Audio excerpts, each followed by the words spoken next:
Les papotes à bicyclette, c'est avec Bicyclic, le spécialiste du vélo et du vélo électrique, la référence du cycle en Wallonie.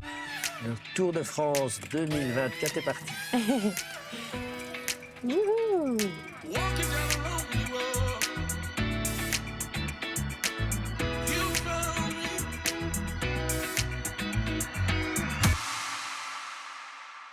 Hello tout le monde, comment ça va?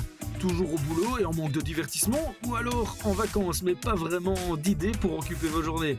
Avec Aurélie, notre organisatrice de balade à vélo, on vous propose une vraie bulle d'air. On part en vélo cargo dans la région namuroise à la découverte de Raphaël Kergen, un sportif passionné, victime d'un accident de travail suite auquel il a perdu la main droite et la vue. Résilient, aujourd'hui il vit à nouveau à 100 à l'heure. Il nous explique. Salut Raphaël, je suis contente de t'accueillir dans mon vélo cargo. Bien, je suis content d'être bien installé et promené. C'est très bien. Trop bien. Est-ce qu'on dit Rafa ou Raphaël? C'est quoi ton petit surnom? C'est Rafa. Rafa, ok.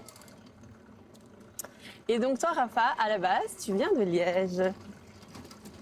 Oui, tout à fait. Je me suis expatrié il y a une bonne vingtaine d'années dans cette merveilleuse ville de Namur qui, ma foi, au début des années 2000 était un peu trop calme pour moi. Et je suis venu à Namur en 2000 parce que je faisais énormément d'escalade. J'étais un grimpeur de haut niveau et ma passion c'était l'escalade.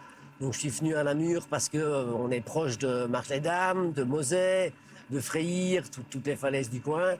Mais malheureusement, en 2015, j'ai eu un très grave accident de travail, ici dans l'usine du BEP Environnement à Floreffe, où j'ai perdu la vue et une main.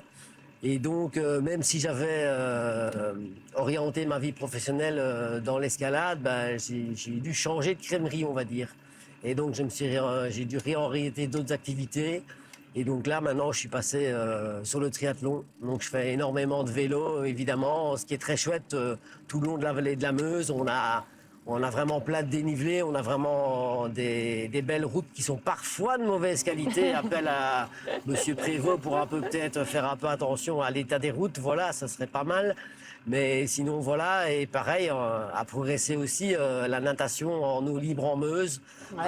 Voilà, maintenant on peut pratiquer ça à partir du mois de juin grâce à Namur en nage qui permet la pratique en eau libre, vu le manque de piscine. Mais c'est déjà ça et c'est chouette. Tu as toujours été un sportif outdoor. Oui, ouais, l'escalade, j'ai pratiqué ça exclusivement à l'extérieur. Enfin, la priorité à l'extérieur, donc on s'entraînait à l'intérieur dans les salles pour progresser, s'entraîner, se maintenir en forme vu le climat en Belgique. Et dès qu'on pouvait, on allait dehors. En Belgique, si on avait plus de temps, on allait dans le sud de la France, vraiment, pour être tout le temps dehors. Donc j'ai toujours fait beaucoup d'outdoor.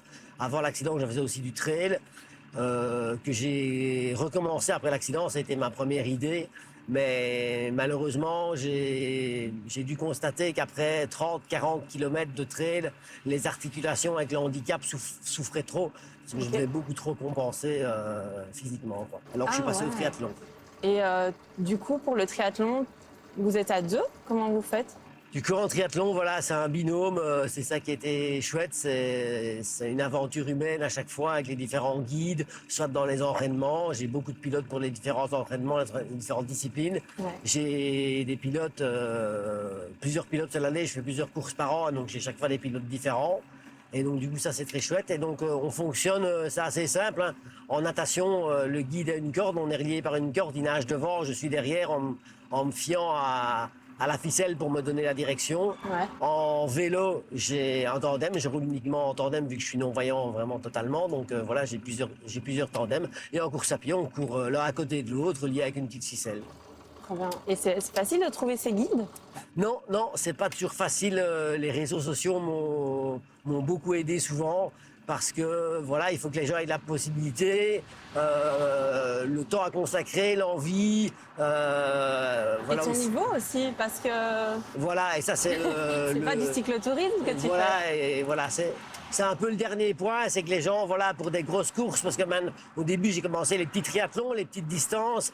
Et au fur et à mesure, j'ai augmenté. Maintenant, je vais faire mon 3e Ironman. Donc voilà, c'est une course qui fait pour moi en moyenne aux alentours de 11 heures.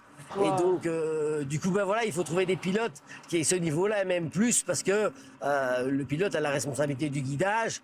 Donc sur le vélo surtout et surtout sur la course à pied, ben, il faut être encore lucide pour donner les bonnes indications quand ça tourne, quand il y a des problèmes sur le sol et compagnie, quoi. Oui, c'est pas juste donner la cadence et Non, t'orienter, voilà. c'est aussi, c'est comme tu dis, une team, une équipe, Voilà, un vrai binôme. Voilà. Et waouh.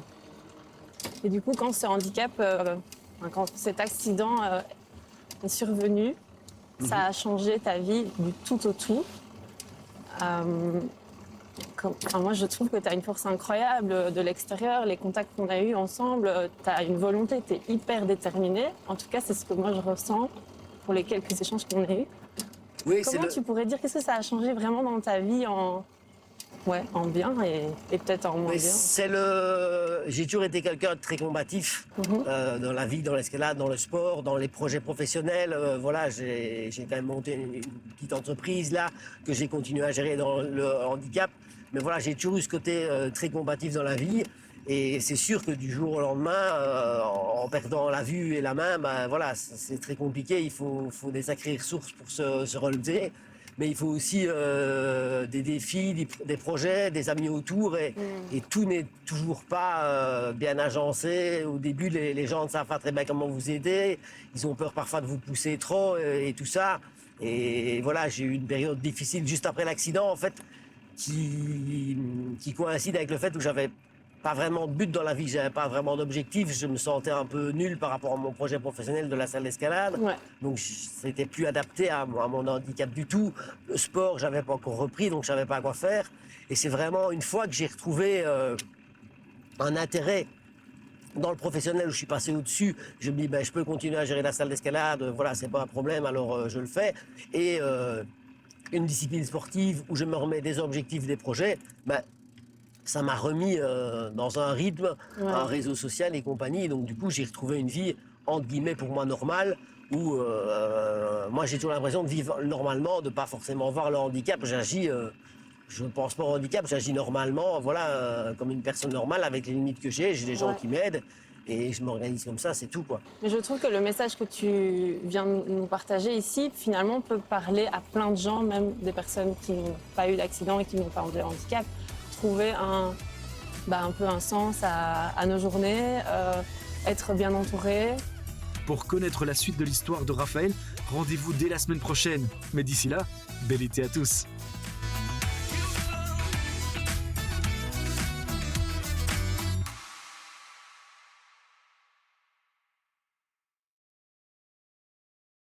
Les papotes à bicyclette, c'est avec Bicyclic, le spécialiste du vélo et du vélo électrique, la référence du cycle en Wallonie.